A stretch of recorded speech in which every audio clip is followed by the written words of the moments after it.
Olá, sou o professor André Brock. Nesse vídeo eu vou falar sobre uma aplicação de distribuição amostral de estimativa da média.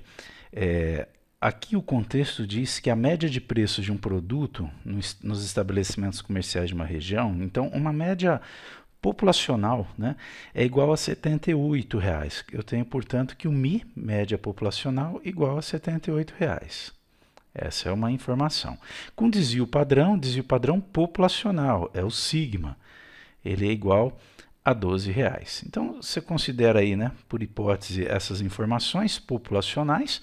E agora vamos considerar se uma amostra de 100 estabelecimentos, então uma amostra de tamanho 100, N igual a 100, se ela for sorteada para avaliar o preço desse produto, qual é a probabilidade de que a média dessa amostra, eu estou me referindo à média da amostra, a média amostral, que ela, né, seja superior a 80, inferior, entre dois valores, então aqui é a média amostral. Diz o teorema central do limite que se você tiver, né, uma população aí de média, de uma certa média μ, com certo desvio padrão sigma, vamos fazer só um esquema gráfico aqui, né? Tem lá a distribuição dos preços, né, desse produto nessa região, a média aqui é 78, é o MI. Né, e eu tenho lá um certo desvio padrão, que no caso, né, é R$ 12, que é o sigma. Se eu sortear amostras de um tamanho fixado aqui, por exemplo, 100, se eu pensar em todas as amostras possíveis de tamanho 100, e vou retirando essas amostras, né? E para cada uma que eu seleciono, cada amostra de 100 elementos, eu calculo a média dessa amostra, eu vou ter lá vários valores de x barra e coloco, né, num gráfico. O que vai acontecer? Eu vou ter um gráfico semelhante a esse, né, com um centro na mesma posição que a média, só que com desvio padrão menor, bem menor. Aqui o desenho talvez não ilustre isso, tá? Mas perceba que a média da distribuição de médias é a mesma que a média populacional. Então, o μ é igual ao μ de x barra, média de todas as médias amostrais.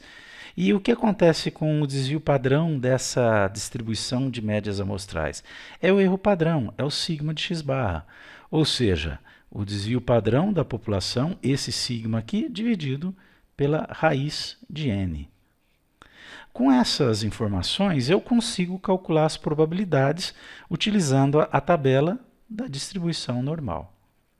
E é isso que a gente vai fazer aqui nessa questão. Utilizar a tabela da distribuição normal para calcular a probabilidade de uma amostra qualquer de 100 desses estabelecimentos. Vai me gerar uma média para essa amostra.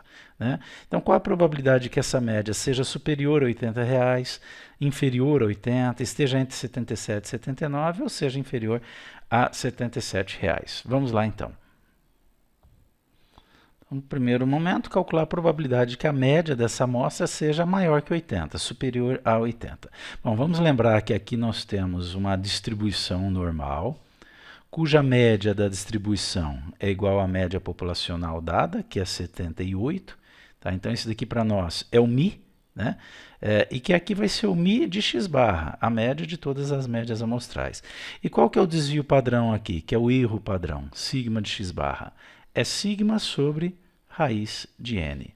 Como o sigma é 12 e o n é 100, fica 12 sobre a raiz de 100, ou seja, 12 sobre 10, que é igual a 1,2.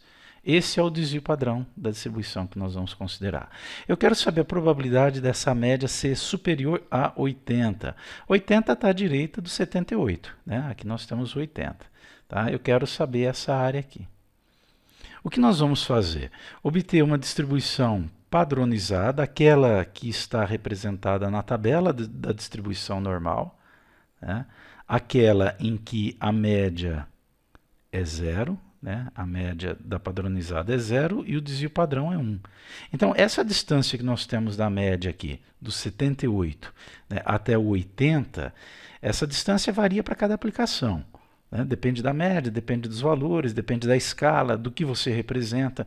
Só que sempre eu consigo trazer para uma situação padronizada, em que esse valor aqui se transforma em zero, e esse valor 80 aqui vai ser determinado aqui como valor de z, valor padronizado. Z, essa letra é reservada para distribuição normal padronizada.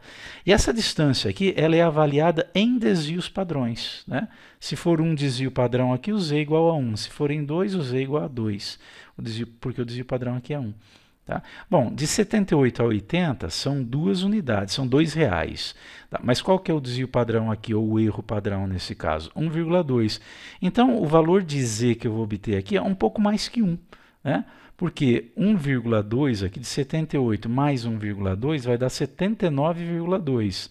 E 80 está um pouquinho além, né? Um pouco mais do que um desvio padrão. Mas não se preocupe com isso, porque a gente tem aqui uma fórmula, a fórmula da padronização, né? X menos μ sobre sigma, da distribuição normal. Aqui esse x para nós é o x barra, é a média das amostras. O μ é o μ de x barra e o sigma é o sigma de x barra, só isso. Tá? Agora vamos fazer a padronização desse valor 80, que é a média dessa amostra. Então você faz 80 menos 78, μ de x barra, dividido por sigma de x barra, que é 1,2. Portanto, o z vai ser igual a 80 menos 78 é 2. 2 dividido por 1,2, aí vamos recorrer aqui à calculadora. Vamos fazer 2 dividido por 1,2. O resultado aí, 1,666, dá uma dízima periódica. Tá? Bom, esse valor de z que a gente vai consultar na tabela, não adianta você considerar mais que 2 casas decimais. Tá? Então vamos considerar 2. Considerando 2 casas decimais, o que nós vamos ter aqui, a aproximação é 1,67. Agora a gente recorre à tabela da distribuição normal. Eu tenho aqui uma parte dessa tabela, né? Você vai localizar aqui o valor do z. O z é 1,67. Ok. A parte inteira do z, o 1, mais a primeira casa decimal, você encontra nessa primeira coluna. Agora, a segunda casa decimal, o 7, você encontra na primeira linha. Então, você vem aqui no 1,6, essa linha aqui, com a coluna do 0,07. Você chega a 1,67. Qual é a probabilidade que nós temos? Vamos lá. Está aqui. 45,25. Né? 0,4525. Esse é o valor que nós temos aí. Tá? Que corresponde a 45,25%. Tá? Agora, o que é isso? Essa distribuição da tabela, ela me dá a área sempre do zero, que é a média da distribuição, tá? Aqui a probabilidade do zero até o valor de z. O valor de z que a gente determinou, no caso aqui 1,67. Então, ela me dá essa área.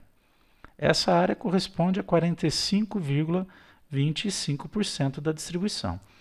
Mas não é o que eu quero exatamente. Vamos voltar aqui. Vamos lembrar que o que nós queremos aqui, né, o que nós achamos foi isso daqui. Mas o que eu quero é exatamente essa parte aqui. Vou destacar em vermelho. Essa parte, né, essa região aqui. O que eu encontrar para essa região aqui na padronizada é o meu resultado. Né? Essa área na padronizada, ela é igual, é o mesmo percentual que a não padronizada. Tá? Agora, para encontrar esse valor aqui, o que nós temos que fazer? Bom, a distribuição normal, ela tem uma característica que a média divide essa distribuição bem ao meio. Então, eu tenho 50% para cada lado da distribuição. 50% para cada lado. A tabela, ela só trabalha com esses 50% à direita. É que à esquerda o comportamento é o mesmo.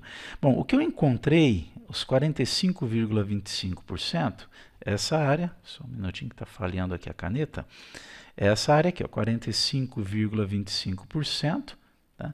É essa região aqui, ó. Ok? Mas o que eu quero não é isso. É o que falta para completar 50%. Então, eu chego à resposta aqui fazendo o quê? 50% menos os 45,25%. Resultado aqui vai dar 4,05%. 75%. Ok? Bom, tá aí. Para não ficar muito extenso esse vídeo, eu vou disponibilizar um próximo vídeo com os itens B, C e D. Até lá.